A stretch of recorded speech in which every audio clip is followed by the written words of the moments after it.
UAB Medcast is an ongoing medical education podcast. The UAB Division of Continuing Education designates that each episode of this enduring material is worth a maximum of 0.25 AMA PRA Category 1 credit. To collect credit, please visit uabmedicine.org/medcast and complete the episode's post-test. Welcome to UAB Medcast, a continuing education podcast for medical professionals, bringing knowledge to your world. Here's Melanie Cole. Welcome to the UAB Medcast. I'm Melanie Cole, and today we're talking about treatment of intracranial aneurysms. Joining me in this panel discussion are Dr. Elizabeth Liptrap. She's a neuroendovascular and vascular neurosurgeon and an assistant professor at UAB Medicine. Dr. Mark Harrigan, he's an endovascular neurosurgeon and a professor of neurosurgery at UAB. And Dr. Jesse Jones, he's an assistant professor and an interventional neuroradiologist at UAB Medicine. Doctors, thank you so much for joining us today. And Dr. Harrigan, I'd like to start with you.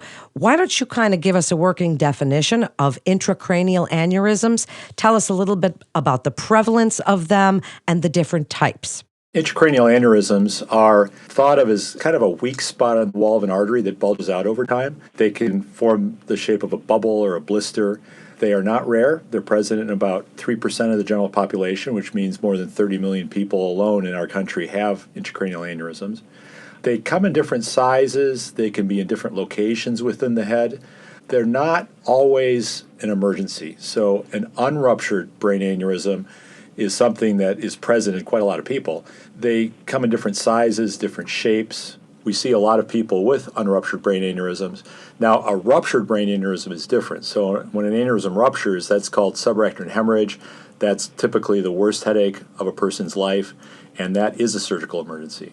Dr. Liptrap, as many people do not know that they have them, and they're found incidentally in many cases, do they present with any symptoms? For other providers listening, is there anything, any red flags you'd like them to know, physical findings that might be characteristic of intracranial aneurysms? Unruptured intracranial aneurysms are usually found incidentally when people are being worked up for headaches or some other issue. Typically, if the aneurysms are small, which is probably less than 7 millimeters, even less than a centimeter or so in size, it's unlikely that they would cause any sort of symptoms. If aneurysms get very large, they can compress other things like nerves, or they can form clots in them and cause stroke-like symptoms, but that's pretty rare. Usually when people find aneurysms, it's just because they were looking at something else and they're not actually causing the patient's symptoms. So that's a common question that we get from patients in clinic. That's a great introduction there. Typically these are silent lesions and they're kind of found by accident, but there are a few things the alert practitioner may pick up on in a typical history and physical examination that could alert them to pursuing aneurysms further. So important things would be a family history of brain aneurysms or a family history of subarachnoid hemorrhage, because aneurysms can cluster in families. There are some other conditions that are associated with brain aneurysms that are separate from them. Those would be things like polycystic kidney disease, coarctation of the aorta, or some connective tissue disorders like Marfan syndrome. And patients with those conditions are at a higher risk for aneurysms, and it may be worth screening them for brain aneurysms. Well, Dr. Jones, thank you for following up on that. So, how important is early diagnosis as being crucial to improve outcome prediction? Tell us how advances in radiologic imaging have augmented your diagnostic and therapeutic capabilities, and tell us a little bit about some of the valuable prognostic tools that can aid you in early diagnosis of aneurysms. Well, I think we've come a long way to identifying and characterizing aneurysms in the last 10 or 15 years with the advances in MR imaging. And these lesions are very serious, but they can be identified basically with ease now if people are looking and order the right tests. So things like an MR angiogram of the brain is a very simple test. It doesn't require any sort of IV contrast. That can be performed in about 20 or 30 minutes, and that's typically the screening modality of choice looking for brain aneurysms. Now, once an aneurysm is detected, determining whether kind of the risk profile of that aneurysm is really key to people like Mark, Elizabeth, and me in terms of what to recommend these patients when they are found to have an aneurysm. I'd say the vast majority of aneurysms are small and they don't necessarily require treatment. We follow all aneurysms because they can change or grow over time, but I'd say the majority of patients I see in clinic, I'm not recommending treatment, I'm recommending imaging follow-up. Well, then, Dr. Harrigan, I'd like you to follow up on this. So what factors other than size and location must be considered when deciding whether to repair an unruptured aneurysm? Are there some treatment guidelines for these? Tell us a little bit about why you would watch and wait and what multiple criteria would have to be met for a procedure to be considered. We always address risk of rupture, and that corresponds to size and location. I'll come back to that in a second.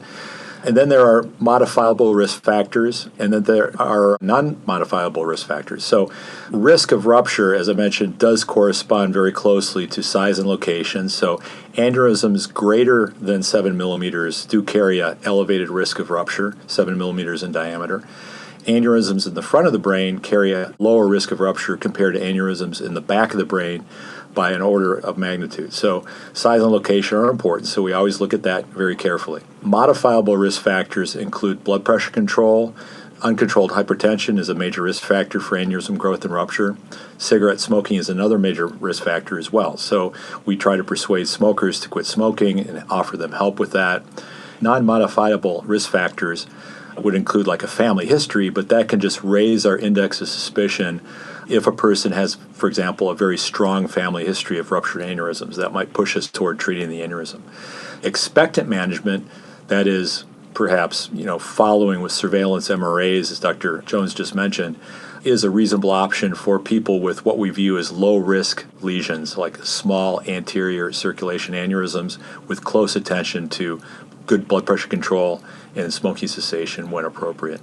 And I think that's a great summary of what we often talk to patients about. And then we also consider patients' age, sometimes also the patient's preferences. Some patients are very much against any sort of treatment, and some patients just can't live with the thought that there's this potential threat that they're living with. So both of those things also contribute to the decision-making process.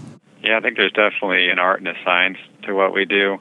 The science, as Dr. Harrigan mentioned, is getting a good idea of the size of these aneurysms and looking at both the modifiable and the non-modifiable risk factors. But there's also the patient to consider and what their own kind of wishes are.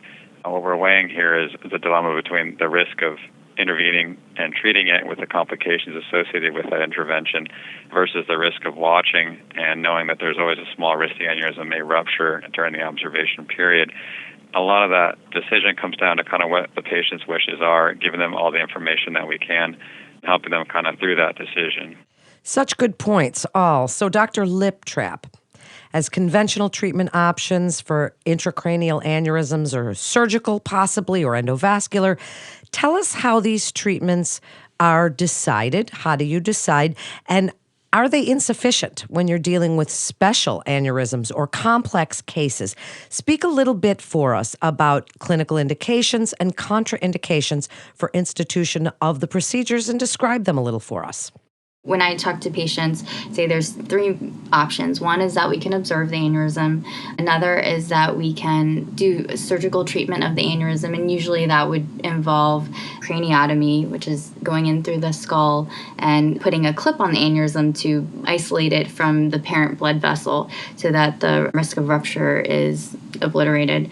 The other option would be to do endovascular treatment, and so that would involve going in through the blood vessels, and then there's a variety of endovascular treatments we can do, and they have a wide range, and there's always new treatments, but they can range from coiling an aneurysm, which is like putting little titanium threads in and packing the aneurysm with those. Sometimes you need to use a stent if an aneurysm has a wide neck, and there's also stents that can divert flow away from the aneurysm, and there's a variety of other new devices. The way that we decide on how an aneurysm would be treated are, one is the morphology or what the aneurysm looks like, if it has a wide neck or smaller neck, if there's any important blood vessels coming off the aneurysm, the patient's age, if they have any reason why they should or should not be on any antiplatelet agents, because some of the endovascular treatments require antiplatelet agents for a period of time,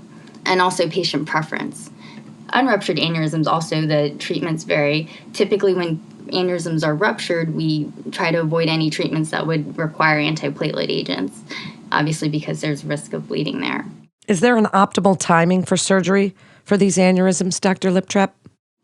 For ruptured aneurysms, we typically try to treat those aneurysms within 24 hours if possible, because there's a risk that the aneurysms can re-rupture, and that can be devastating for a patient. That's our usual practice. As far as unruptured aneurysms go, the ideal thing would be to treat the aneurysm before it ruptures. No one can necessarily predict that, but if you're observing an aneurysm and it's increasing in size, obviously you'd want to intervene because the chances of it rupturing would be greater. Dr. Harrigan, are there any measures that you'd like other providers to know to reduce operative morbidity in the treatment of a ruptured aneurysm? And tell us a little bit about follow-up care and what's involved. With patients in the acute phase after a rupture, so we're talking about within minutes to hours of a patient, say, presenting to an ED with a ruptured aneurysm, it's very important to get in touch with a neurosurgeon right away to make the diagnosis with a CT scan and to make sure that blood pressure is under optimal control. After that, depends on how neurologically well the patient is. So some patients can have a subarachnoid hemorrhage and have the worst headache of their life but be neurologically well. Other people get into trouble with acute hydrocephalus because of the subarachnoid hemorrhage and require placement of a ventriculostomy on an emergent basis. Stabilization of the vital signs, blood pressure control, contact a neurosurgeon, get appropriate scanning, and then get the patient to a center capable of treating a ruptured aneurysm. Those are all the key priorities in the acute phase. So, Dr. Jones, why don't you follow up on that? Tell us a little bit about what types of care are involved as far as the management of several aspects of care, a multidisciplinary care model, and really what's involved as you follow up with this patient. There's a lot of things in medicine. It takes a village, and that's why I really like being at a place like UAB where we have a comprehensive focus, brain aneurysms. In the ruptured setting, as Dr. Harrigan mentioned, these people can be very sick, and having an ICU, and particularly a neuro ICU, available to manage these patients is critical to get them through the acute phase and onto a recovery.